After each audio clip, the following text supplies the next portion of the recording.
So this is a new location, and he's going to try to play as a different class, as a medic. You're going to see the way he resurrects people. As you can see, the shotgun is also customizable, just like any other weapon, a secondary weapon, primary weapon. Yeah, affects the way the gun fires, the handling, the recoil and stuff like that. You can customize his pistol as well. Because he has a short range shotgun, he's going to take a long range pistol to be effective in case he needs it. Get up against bots. Up against bots. Yeah. Right now we're only playing in a co-op mode. So it's 4 people. We don't have a 5th player right now. They're going to play against the bots in the Middle East setting. So you can see machine gun in front of us, and it's very hard for one person to take him out. Guys need to flank him. And you can see one guy who's died. The medic is going to come over and resurrect him. And heal him as well. Oh, another one is dead, but I don't think he has enough charges in his defibrillator to take care of the second guy as well. Right now they play on very hard difficulty. They're going to cheat a little bit. They're going to revive themselves sometimes, otherwise they're not going to be able to finish it from the first time. So as you can see, obviously different environment, different colors. We try to make the environment so they're detailed, but not too detailed, so you cannot really play and see where the enemy is coming from. So trying to find a good balance.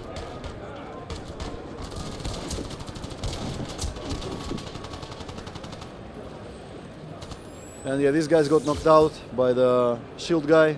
Can you pick up their right shield? No, you cannot do that. There's a good way to make the bot more of a task to take down. Yeah. Well, especially now when they play hard, you will see more and more that they have to help each other. And you cannot just run forward. If one person separates from the group and charges forward, he's gonna, yeah, like as you can see, another person just died right there because he's away. And this guy is requesting help. You see the blinking cross over him. He needed a medic, and yeah, he helped him. What's with the kind of red outline that goes around the bot you're shooting at?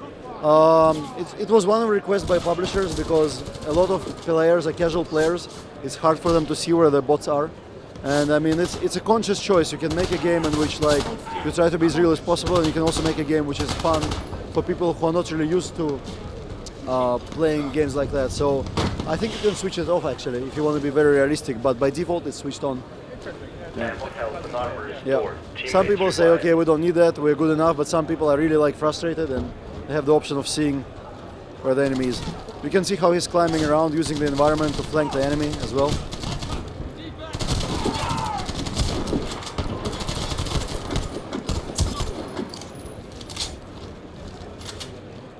And the enemies are also like, what we try to avoid is situations in which you will run, and suddenly you get a headshot and you get killed. So usually, even the snipers are designed so they will give you a warning shot, and you will see it just right near your eyes, and you will hear the sound. You'll know he's aiming at you, and then the next shot might be lethal. But one of the worst things you can do is, like you saw it right now. Yeah, instant kill is very bad in such kind of game because people just quit the game.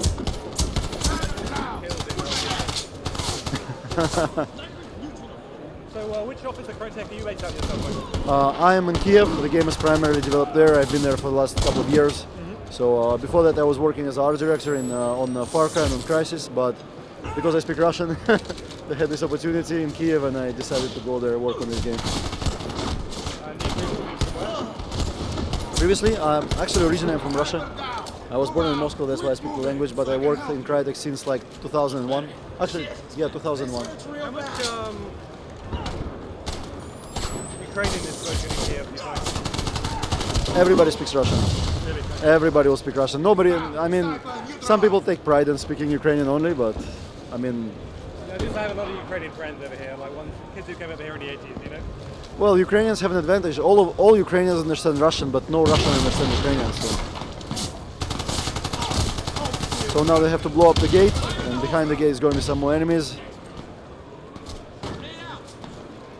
As you can see, they really work all the time together. Like, he's not trying to be egoistic, running forward, shooting guys. He heals the guys and supports them, makes sure that they don't die, because his defibrillator needs to recharge. And if a couple of people are going to die together, he's not going to be able to revive all of them. And you see the shield guys making a lot of people work together. Like one person would have not been able to do anything. Yeah, I like this. This is like an untapped market because you look at something like Spec Ops, and people enjoy playing that together. Yeah. And then this is like raiding in an MMO, but in a more socially, in a more easily organized social fashion. Yeah, it's like a very easy way to play a dungeon. Like people play World of Warcraft and other like Ion or whatever other games. You have 5 people, different classes. They go to defeat the boss. This is similar, but this is very easy to play. You don't need to rank up. You don't need to worry. And yeah, one guy is knocked out, and he's gonna help him up. Yeah, and it's very challenging as well. But it's just very dynamic. It's skill based. It's not just. I mean, it's not. This game is not about like leveling up. I mean, obviously, leveling up gives you a lot of opportunities and flexibility and different weapons and attachments. But still, skill is a deciding factor. And leveling up's the crack of some games, though. Yeah, well, it's necessary. It's a hooking factor. It's the reason people stay in game for a long time. But in a shooter, it's not like it's not the World of Warcraft and Ion other RPG kind of games in which you can make a huge difference between the kind of damage and the kind of amount of health that you have. A shooter is a realistic game. A bullet just does this much damage. What kind of feedback are you giving these players here when their hits land? It looks like your reticle glows red when they. Yeah, you get when you hit something. Yeah. It's one other request from the publisher. Many casual people, especially on long distances, when they fire at the enemy, they don't know whether they hit him and how much damage did they do. And especially in PvP, they feel cheated. They don't know. Oh, I hit this guy, he didn't die. And this crosshair is kind of indicating whether you hit the guy and how much damage did you do. So the bigger it is, the more damage did you actually do. And now the guys are going to face one of the most evil enemies we have. It's a mini boss. He can only be killed by attacking the glowing part on his back, on his backpack, like the energy source. So the guys are going to have to work really tight together to flank the guy, make him turn the back.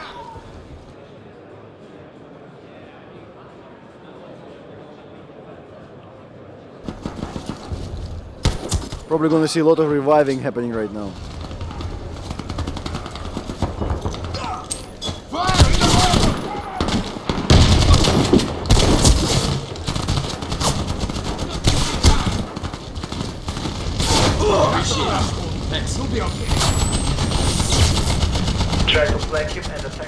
Where is the big guy? Yeah, here we go. There's a mini boss up on the stairs. They probably want to play so he turns his back towards the sniper or the rifleman as much as possible, because they can do a lot of damage. And the medic can actually hurt him with a defibrillator, but he only has one chance. Basically, if he gets too close, he's gonna die. So the best thing for the medic to do is to support other guys, wait until he has just a little health left, and go and finish the job.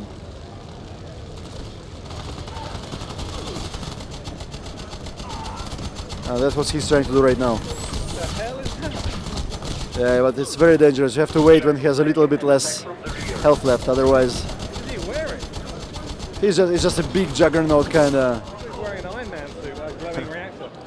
Yeah, well, we need to bend the reality a little bit. I mean, we try to make a realistic game that feels and looks real, but we need to come up with some enemies that create interesting gameplay situations. So, I mean, sometimes you will see some things you don't see today when you look around, but that's what you need to do to create a good gameplay.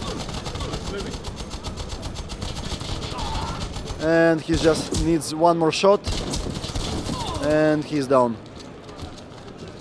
So right now the guys are a very good team, they're very experienced players, but some people who see this guy for the first time, they will probably fail a couple of times before they learn how to do that. They'll panic, yeah? Yeah, I mean, right now the game is closed beta in Russia, and on forums there's like a special topic dedicated to all different kind of tactics you want to use to, overcome this guy or another enemy, comparing him to other guys. Yeah. So why did you choose to have this in closed beta in Russia and China rather than other markets? It's interesting. Yeah. I don't know. I think one of the main reasons is because these kind of markets are most used to non-boxed products. I mean, Europe and America are very box product-oriented kind of markets, and China and Russia have already many projects working like that, very successful. They know what it is, free-to-play kind of game.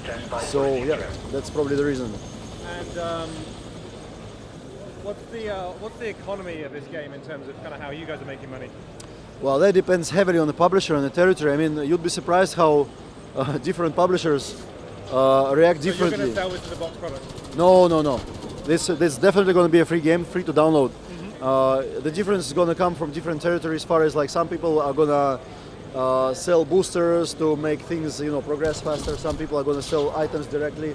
It's gonna really, I cannot say right now exactly how it's gonna work where. So it's going to be different in different territories. Yeah, probably. And now the helicopter took the guys to the second part of the mission, which is the final part. And here they have to beat the helicopter boss. Basically, they have to pick up rocket launchers and bring down the enemy helicopter. But once again, this is not easy. First of all, it's very hard to hit this guy, and second, there's a lot of AI running around. So some guys have to, you know, protect the teammates, make sure there's no snipers, you know, shooting them and taking them out, and other guys have to heal and resurrect the guys, and another one or two guys who are left should take care of the chopper. Which is a Havoc. Yeah. AA-50? I think so, but you know, we got some complaints from the Russians. They really don't enjoy hitting the Russian helicopter. We might have to do something about that, you know. Yeah, put in the Eurocopter. How about that? I don't know. We'll design our own helicopter maybe. We'll see what happens. We will try to react to what people do, what people say on the forums, because this is a live product, and you know, we always monitor what happens on the forums closely. So what's the tactic here to take down the helicopter? Just a combination of cannon fire plus find some rockets? Well, the tactic is very simple. Some guys have to make sure that you know, there are no enemies who are distracting you, and then you have to pick up the rocket launchers and hit it. It's very simple. Doesn't need any sophisticated kind of, you know, mechanism, gameplay to defeat him. Just very hard to hit. Need to predict the way he moves and stuff. But since the guys here are very experienced, probably gonna go easy. Yeah, he's down. I've seen many guys today who tried to do it for like half an hour, couldn't just hit the guy. And that's it. That's the end of the mission. Now the chopper is landing, and they took out the. yeah, they read it very quickly. Yeah. Well, because all the guys here are developers, and you know, they're hardcore. They're not good at this game. Never helped most of them. Well, you'd be surprised. You know, this game is so easy to play. We had so many people come play for the first time, actually beat the guys at free-for-all, and you know, do very good. So now you see the guys, you see who is the number one, and you see the scoring statistics after the end of the mission. And let's look at these statistics here. What we got? Damage provided. Yeah, accuracy, amount of deaths, amount of kills, experience, and stuff like that. Points for helping out. Yeah. And all that combines into your total. Yeah, progression, and we're still working on this thing because, you know, sometimes people get frustrated. It's a co-op game. One person does 90% damage to somebody, then another one kills the boss and he gets all the points. So. There's ways of making sure that doesn't happen. It's like a fair system, yeah. Yeah, we are working on that. But since we are finished with the game and he's now in the shop, it's a cool thing. This is how you equip your character.